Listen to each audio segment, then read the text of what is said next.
Well, good morning, everybody. This is Men's Sunday. We do it every year. Chance for the men of Perche Baptist Church to get in front of you and take on some roles that they don't normally have on a weekly basis.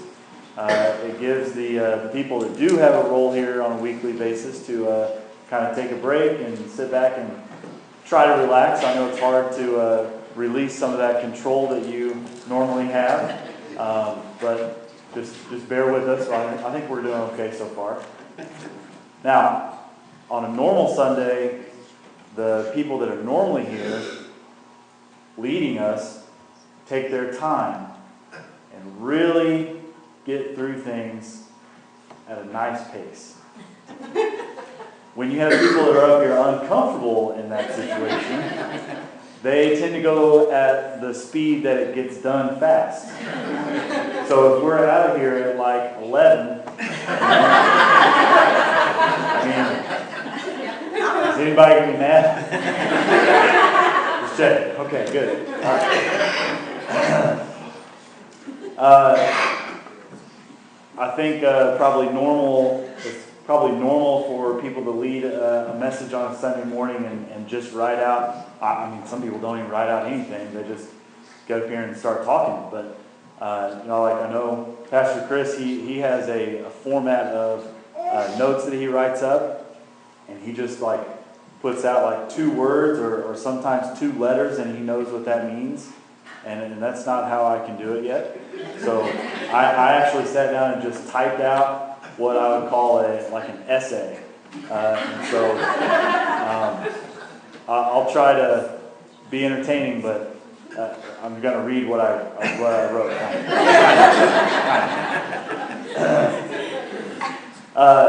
For anyone who has not prepared a message to bring in front of a congregation, I think you should try it. Just get out of that comfort zone of sitting back and listening and try to write something that would be pleasing to God and would maybe challenge some listeners. Even if you don't stand in front of somebody to deliver it, just try to write one that you would be prepared to bring. It's kind of challenging. I've definitely developed a greater respect and gratitude for preachers who prepare one of these each week. It takes a lot of work. Praying for the right topic. Trying to think about what's going to fit. Your needs and their needs and God's needs, and looking for foreshadowing in the text, looking for background information,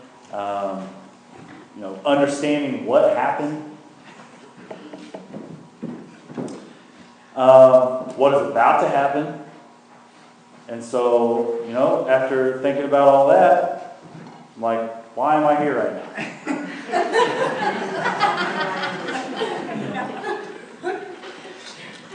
I do have somewhat of a motto that I've been trying to stick with here. It's been a while. It's been a few years since this motto came about. Be careful doing something twice, because you might have started something that you have to continue doing over and over and over again. Betty, that's why in Sunday school I try not to pray twice in a row, 2 weeks in a row. I knew there was a reason. Yeah, because I didn't want to start being the Sunday school prayer guy. I want to give other people in that room a chance to open our Sunday school up with prayer. So it's not because I wasn't trying to offend you. I'm not offended. And even though somebody's always nudging me saying, just do it. Sometimes I have to say no, or otherwise I will have started something. That's kind of why I was hesitant, I asked several people before I chose to stand in front of you today.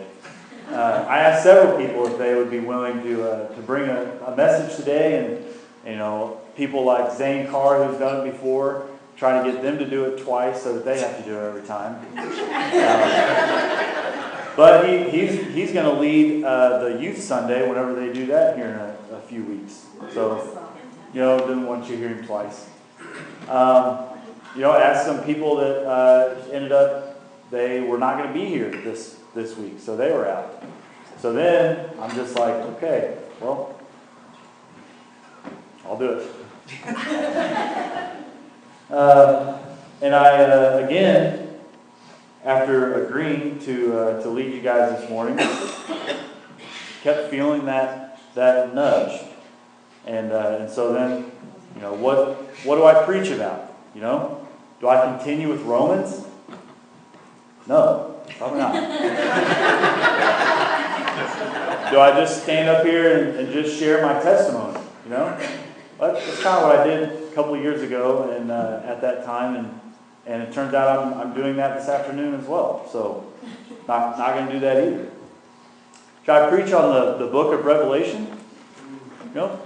Probably not enough time today to do that. Probably not even enough time to just pick out one verse and go with it. Probably. So then, I heard that little voice, and you guys probably know the one that sounds a lot like God. It's actually your wife. She says to me, "Read this. It's perfect for right now." And it was her daily devotion, and it was about cultivating love. It spoke of how we treat our children and our spouse versus how we should treat them. She was right, as always. It was perfect. It spoke about if we operate simply as someone's maid. We cook their meals, we do their laundry, clean up after them, we can become resentful after a while. We can develop a bad attitude towards them, and the little things might become bigger issues. Like hearing them chew food at the table might cause you to flip the table over. Them spilling their big boy cup for the third time that day can cause you to call them a baby and make them cry. When they bring in a load of dirty clothes, mostly sweaty baseball clothes, from their truck after you spent all day getting caught up with the laundry, you might declare war. We have to connect on a heart level in order to feel that deep emotion of love. Not the love of tacos, and not the love of going to the movies, but that real emotional connection called love. Sometimes it takes a relationship tune-up to get back to that point. We have to invest our time wisely with the ones we want to connect deeply to. We have to be intentional. This will not come naturally. That devotion that Samantha shared with me was helpful to recognize the disconnect within our family at the time, but it also made me think about our connection to God and how all of this easily applies to our relationship with Jesus and our Creator. It's kind of weird being up here without the Easter pageant stage. I feel like it was just yesterday that it was all put together up here. And I guess so many times of speaking in front of a large crowd in this church comes from the Easter pageant. So if I start to sound like my character, I don't know any other way to write or speak in front of everybody, I guess. Some of the stuff that I wrote ended up sounding like Pastor Phillips. Weird. This guy wrote our plays. Okay. We must be intentional with our relationships. Why are we in the relationships that we are in currently? Think about your daily situations. All of the people that you interact with throughout the day. Why do you do that? your coworkers, your boss, your children, your parents, your spouse, your friends, family members. And finally, how do you interact with strangers that you might only see once or perhaps a handful of times? We're going to look at a familiar story from John chapter 4. And Stacy, I declined to have you up here and interact with me during this, okay? So, you're welcome. It's the story of Jesus talking with a Samaritan woman at a well. You finally get it. You want to get up here? A few minutes. You still have your lines memorized?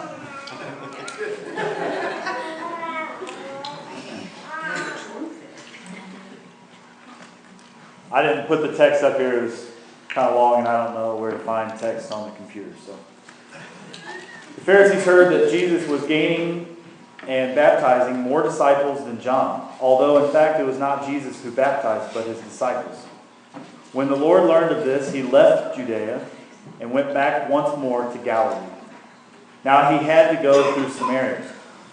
So he came to a town in Samaria called Sychar, near the plot of ground Jacob had given to his son Joseph. Jacob's well was there, and Jesus, tired as he was from the journey, sat down by the well. It was about the 6th hour. When a Samaritan woman came to draw water, Jesus said to her, "Will you give me a drink?"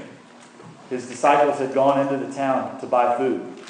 The Samaritan woman said to him, "You are a Jew, and I am a Samaritan woman.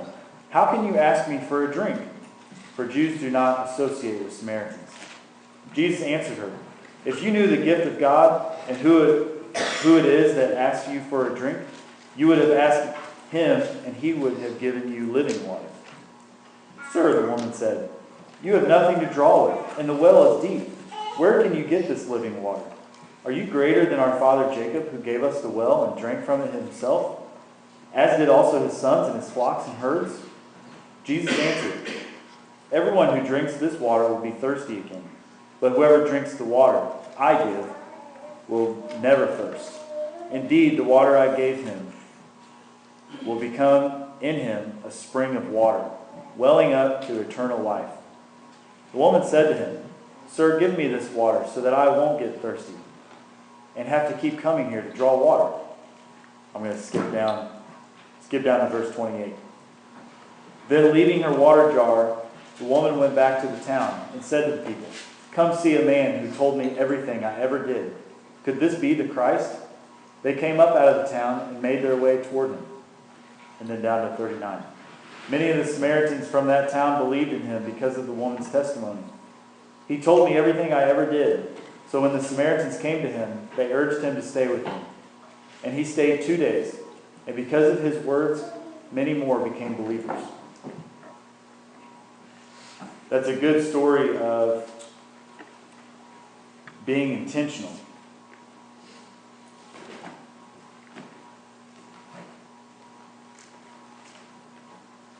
Jesus was intentional on his way to Galilee.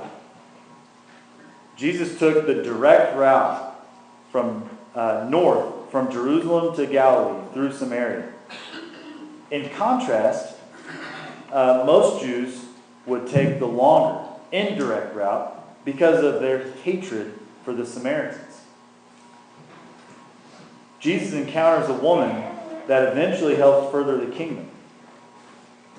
We also have to be intentional with our paths we choose. Is God telling us to go a certain way? If so, we must follow his calling so that we might fulfill his will. Is he placing people in our lives for a reason? Is it so that we might be encouraged? Or maybe we might need to encourage them? Or maybe we need to tell them about Jesus and our relationship with him. And being intentional with our relationship not only applies to our relationships here on earth, but it also applies to our relationship with our Heavenly Father.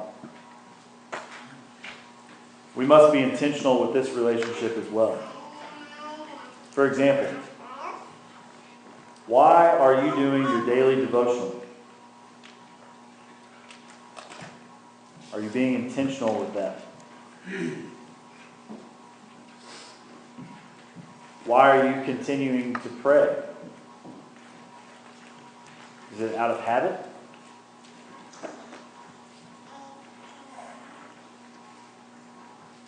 Why are you coming to Sunday school every Sunday?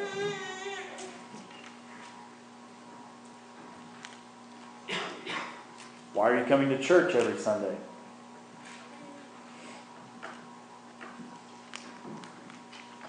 Why are you attending or hosting a small group? Are you doing these things on purpose? Because we have to be doing these things on purpose. And our purpose must be to continue building our relationship with Christ. We can't be doing all of this, all the things on this list. They're great things to do, but if we're doing them so that we can, be admired by our peers, then that's not the right reason.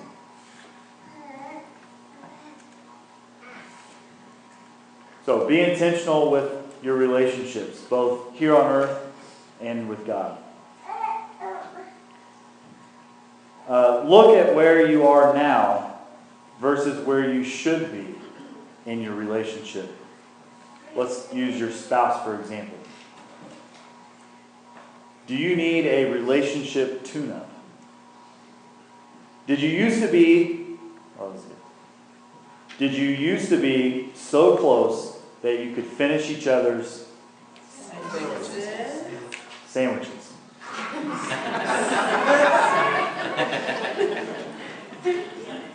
That's from a movie. If you don't do that anymore, that's okay. You still have time to get back to that point. All relationships require a tune-up every once in a while. Just like our lawnmowers after winter, right?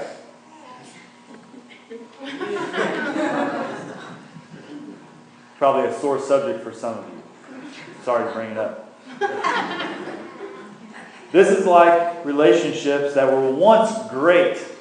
They worked all the time, hardly requiring any maintenance.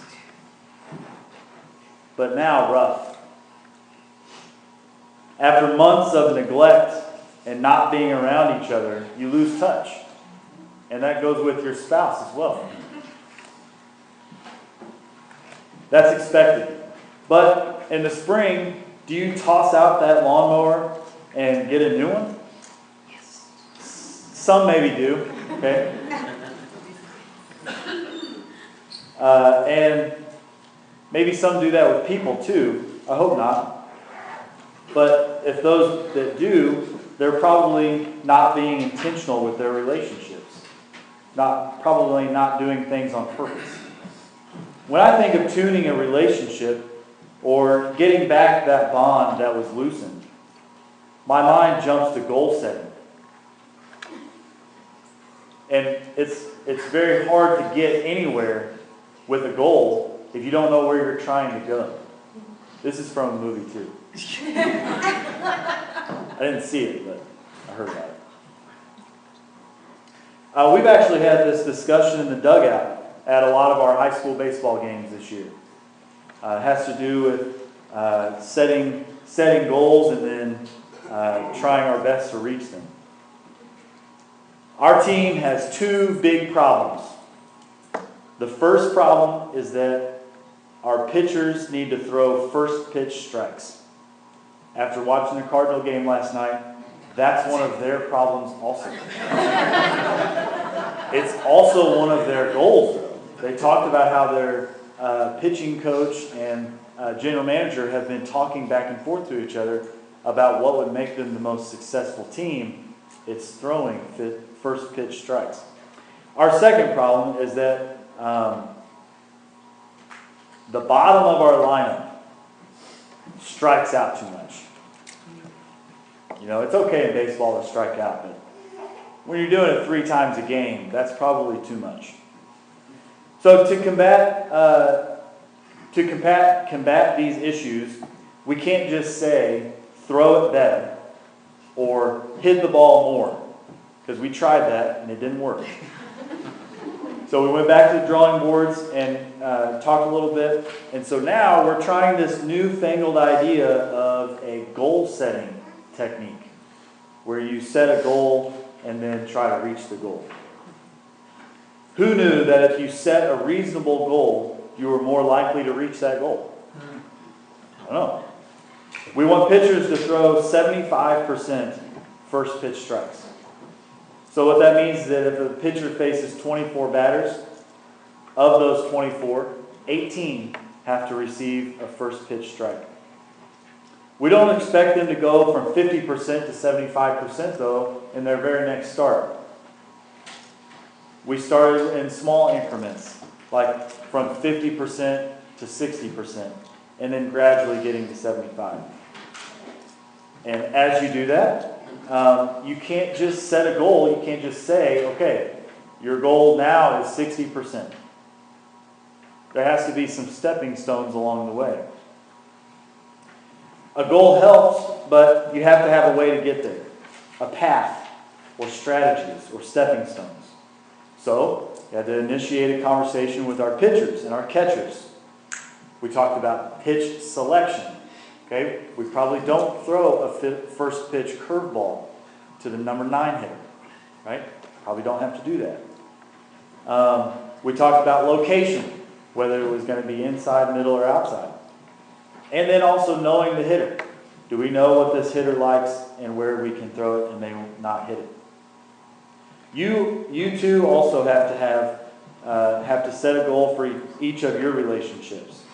Obviously, your goal in your marital relationship is going to be different than your goal in your children's relationships. It's going to be different with your friends' relationships. Okay? Where are we in this thing? Where are we trying to go? How are we going to get there? Not only do you have to set a goal, you have to come up with some strategies that are going to help you reach that goal. Maybe you're not as close to God as you once were. Do you want to grow closer? How will you get there? Will you surround yourself with godly people? It's a good start. Will you start coming to Sunday school again? Will you attend a small group or even challenge yourself to lead and host a small group? I think we all agree that you have to want to change in order to change. So if your relationships are struggling, either here on earth or with God, you have to want to make the change in order for that change to happen. This takes us to invest. No movie slides here. We've talked about being intentional, doing things on purpose to strengthen our relationships with God and our family and our friends. We talked about tuning up what needs to be tuned up. And finally, we're at investing. Investing means to place your time or money into something with the hope that you will get more out of it than what you put in. It's hard to buy a good relationship. Think about all of those good relationships you have. What are those built on? They're built on how much time you spend together. They're built on learning about one another, learning from one another. They're built on commitment, respect, communication. You have to put time and effort in, or nothing will grow. Let's look at Jesus doing this in Matthew chapter 20. As Jesus and his disciples were leaving Jericho, a large crowd followed him. 2 blind men were sitting by the roadside. And when they heard that Jesus was going by, they shouted, "Lord, Son of David, have mercy on us." The crowd rebuked them and told them to be quiet. But they shouted all the louder, "Lord, Son of David, have mercy on us." Jesus stopped and called them. "What do you want me to do for you?" he asked. "Lord," they answered, "we want our sight." Jesus had compassion on them and touched their eyes immediately. Immediately they received their sight and followed him. Jesus stopped. He stopped on his journey and invested time into these guys. He listened to them and responded. Do you know how hard it is to accidentally invest in something besides Bitcoin? We must intentionally invest in our relationships. I had this thought also recently in the classroom. Think about something you've learned in your life. How to read, how to drive, how to solve a quadratic, how to speak a foreign language. Why did you learn that? Did someone stand in front of you, lecturing you until you learned it? It's kind of like what I'm doing now. That might have worked in school, and you maybe knew it until you were done with that assessment or done with that class. But that's not learning. That's remembering for a short time. Most things that we truly learn come from a desire to acquire that information. People who learn a second or third language don't accidentally remember thousands of vocabulary words. They do that because they want to learn it. You didn't remember to ride a bike by chance. You chose to learn, and that will stay with you forever, probably. You will not inadvertently develop a lifelong relationship with a friend. Just like you will not happen on a great relationship with Jesus. It's going to take some investment. You have to communicate. You have to build trust. There has to be a commitment. Just like here on earth in our relationships with our family and our friends. If you want your relationships to thrive, you have to invest. What about your kids? Do you have a good relationship with your children? If so, I bet you invest a lot of time in them. That's what I see with my wife. She takes time and focuses on one child at a time, each and every day. She does different fun activities with each kid. She set up a fake store for Carter to practice buying things with real money, because that's what he was working on at school. There was candy and books and sticky notes everywhere. She plays catch with Henry because that's what Henry likes to do. She makes eye contact with Joe while Joe dances or snacks, because those are Joe's favorite things to do. And the same applies to your spouse. You have to invest time and energy every single day to continue that connection. How much time and energy are we investing in Jesus, though? We are so busy. Don't you love that? So busy. I do agree with that. I think we are busy. All of us. But I also find myself in lulls of boredom where I'm checking Facebook or Pinterest, Sports Center. Sports. As busy as I am, there are still times in the day where I'm doing nothing or looking for something to do. What if we made ourselves busy with God? What if we gave Him our time first? This is where I should have wrote wrapping it up so that you can start preparing yourself. Almost done. We have to invest our time and energy into God. If we do this, we will likely get more than what we put in. After all, that's the definition of invest. We have to have a desire to learn more and seek His will. It's hard for us to just be told to do something. Kind of like what I'm doing right now. You guys are in a tough spot. It's hard for you to do anything with the information that has been presented to you if you don't have a desire to change or a desire to learn. We have to want to do His will.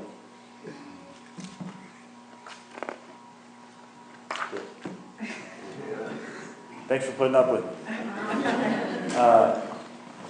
I'll pray for us, and I don't remember what happened next. What's happening next? You're going to pray? That's it? Dear Heavenly Father, thank you for this day that you have made. Thank you for each and every person that is here in your house today. Just pray a special blessing over each one of them right now. God, I pray for all the men here at Perche Baptist Church. Pray that they all acquire the desire to learn more about you, to learn to do your will, to seek your will.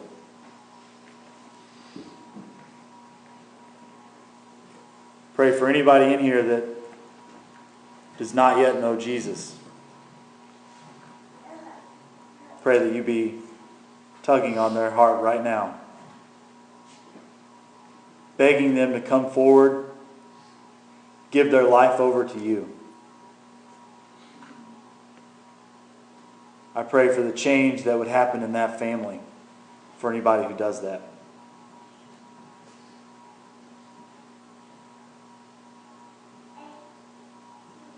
Just pray that in Jesus' name.